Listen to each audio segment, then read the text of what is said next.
Nå.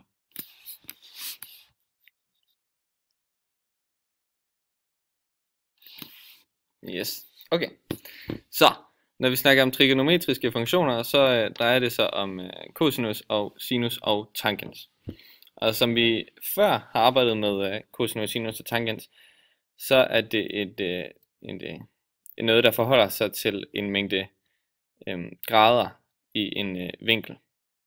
Men fordi der kun kan være 360 grader i nogen som helst situation overhovedet, og vi i de trigonometriske funktioner gerne vil have uendeligt mange mulige svar, så bliver vi nødt til at indføre et nyt begreb, som kan gå over de 360.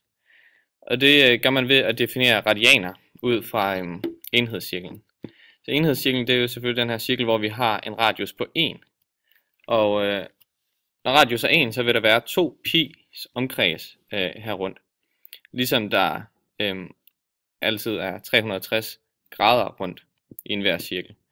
Så man definerer altså, at et antal grader svarer til det linjestykke, som for eksempel her det blå, i forhold til den her vinkel, som man ville have, hvis man kiggede på enhedscirklen. Så hvor der er 360 grader rundt i den her, så er der 2 pi rundt, og de svarer altså for eksempel også til hinanden. Og det, der er så smart, det er selvfølgelig, at man kan gå over 360, uden at man kan gå flere gange rundt i cirklen. Når man snakker trigonometriske funktioner, så snakker man også trigonometriske grundligninger. De kan skrives på formen cosinus til x lige med a, sinus til x lige med a og tangens til x lige med a. Hvis vi igen skal kigge på enhedscirklen, så findes der altid 2 løsninger til hver grundligning inden for den her enhedscirkel. Og de 2 løsninger, de hedder x1 og x2. Når man har fundet x1, så kan man finde x2 ved at sige x1 minus pi eller plus pi, eller 2x minus x1. 2pi minus x1, ja. I virkeligheden så findes der ikke kun de her 2 løsninger. Der findes uendelig mange løsninger, og dem kan man finde ved at plus eller gange med 2pi, som man kan se heroppe i de her ligninger. Så der findes uendelig mange svar, når først man kender x1 og x2. Okay, og en speciel version af sinusfunktionen, det er den, vi kalder den harmoniske svingning, som er en funktion, hvor vi kan ændre på både svingningens, hvor meget den udsvinget er, hvorfra det udsving det starter, og så også svingningens periode. Og den harmoniske svingning, den har ligningen f af x er lige med a sinus til b x plus c, og så plus d, hvor a er større end 0, og b også er større end 0. Og vi har de her konstanter a, b, c og d. Og a, det er så funktionens amplitude, som så er dens udsving fra udgangsniveauet d.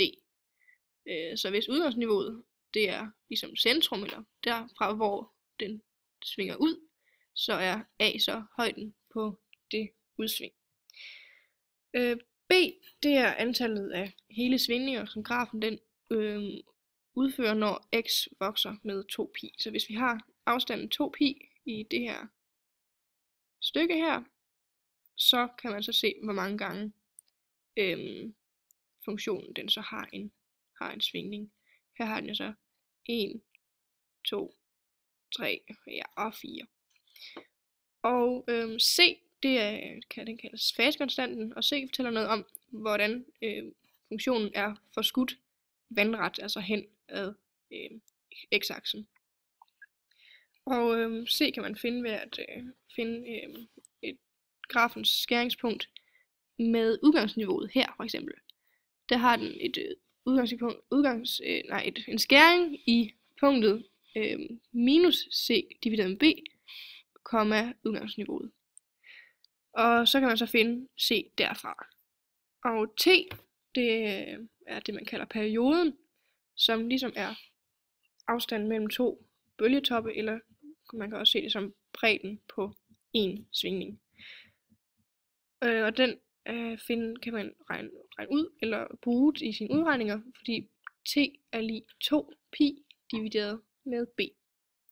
Og værdimængden for sådan en harmonisk svingning her, er udgangsniveau d minus amplituden a til udgangsniveau d plus amplituden a.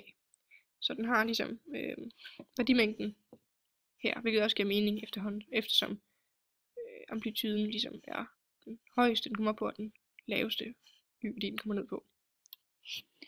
For lige hurtigt at vende tilbage til trigonometriske grundlinjer, så for at finde begge løsningerne i enhedscirklen, når man kender x1, så kan man enten sige pi minus x1, man kan sige 2pi minus x1, eller man kan sige x1 plus pi, alt efter man skal finde de to løsninger for cosinus, sinus eller tangens.